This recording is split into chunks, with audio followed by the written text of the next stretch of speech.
It makes complete sense, right, in terms of this kind of era of digital distrust that we're in, and the escalating technology, but also risks posed by things like AI and generative AI. What does that mean for your business, which of course has been in the business of authentication and security for so long? Yeah, first, thank you for having me. DigiCert is the global provider of digital trust for, as you mentioned, 80% of Fortune 500 companies worldwide. Digital trust is foundational infrastructure that often we take for granted. It makes sure that all the interactions that you have online are secure and trustworthy. For example, how do you know that you're connecting to your bank's website and not a fake one? How do you know that the software you got on your Apple iPhone came from Apple?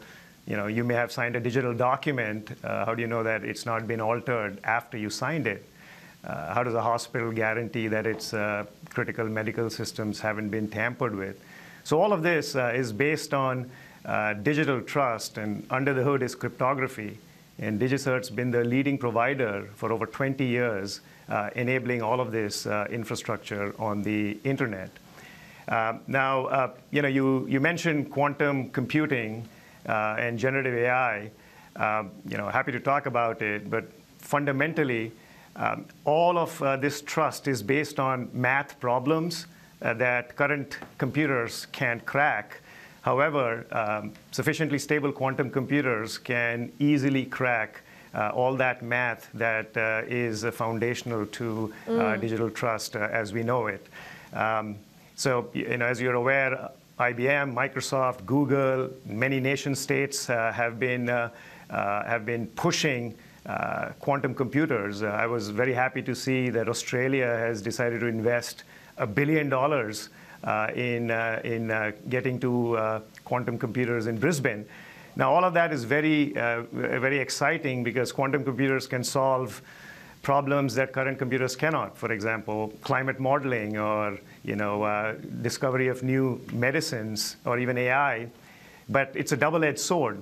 Those same powerful quantum computers can break current cryptography, and it would be an extinction-level event for digital trust on the internet as we know it today. Yeah, I've got a question on that, Amit, because I think what you're referring to there possibly is Shor's algorithm, which is the point at which you could have quantum computers that could basically break all of the encryption systems that are used today. How do you really prepare for that sort of future when the technology as well isn't quite ready yet? That's a great question. In fact, I'm here in Melbourne. We have over 6,000 customers in Australia. And a lot of discussion is around preparing for post-quantum cryptography. Now, DigiCert's been working with the US National Institutes of Standards and Technology. We also co-chair the Internet Engineering Task Force. And we've been busy developing what are known as post-quantum cryptography standards.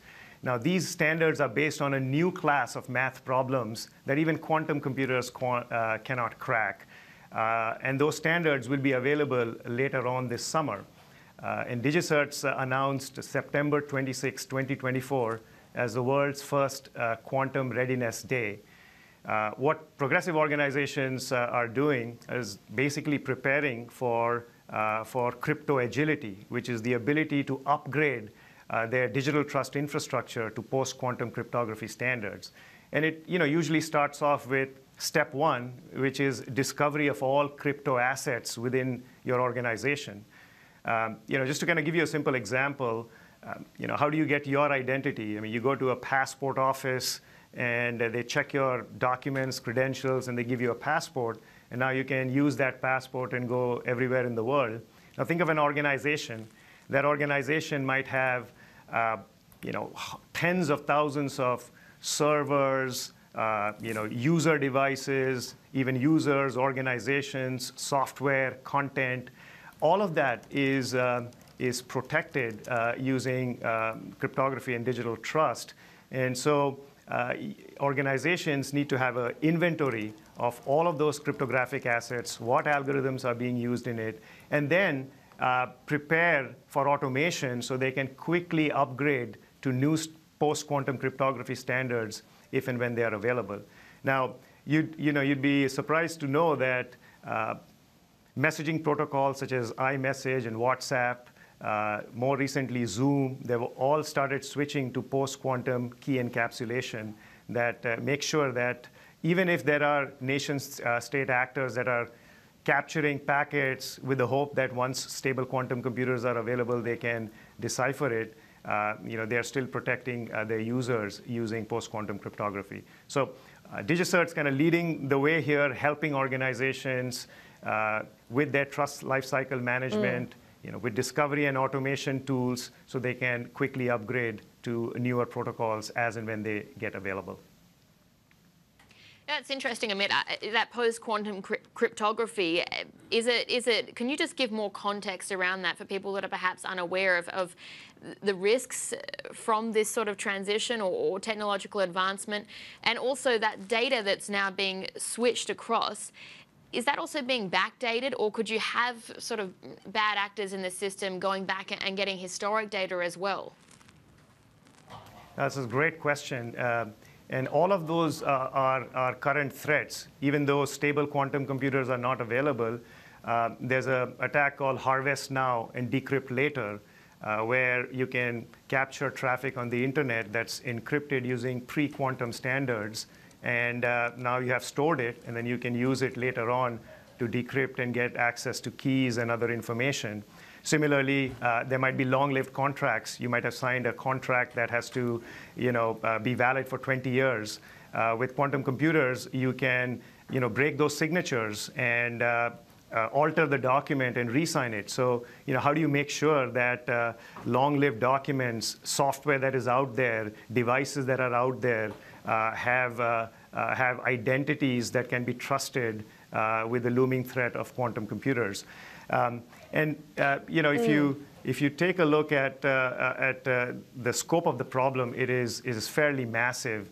I think it's like a Y2K times 10 problem without a clear date. It can happen a year from now. It can happen 2 years from now.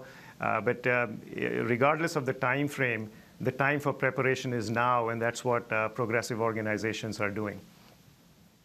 Yeah, and you talk about this as an extinction level event, right? And I do have, I guess my question is twofold in terms of how do you assess a level of preparedness and willingness of businesses to be listening to the advice, and what's the readiness in terms of how quickly these algorithms can be deployed once there is that commitment?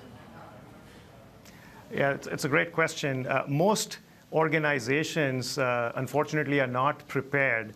And we've been working with our customers. They're deploying DigiCert One, our trust lifecycle management platform that enables discovery and automation of all the cryptographic assets that they have inside their organization. And we're helping them prioritize their golden crown jewels first, because there's a lot of upgrade that needs to happen. But it does represent an opportunity for organizations to become crypto agile. DigiCert's leading the way, helping organizations achieve just that.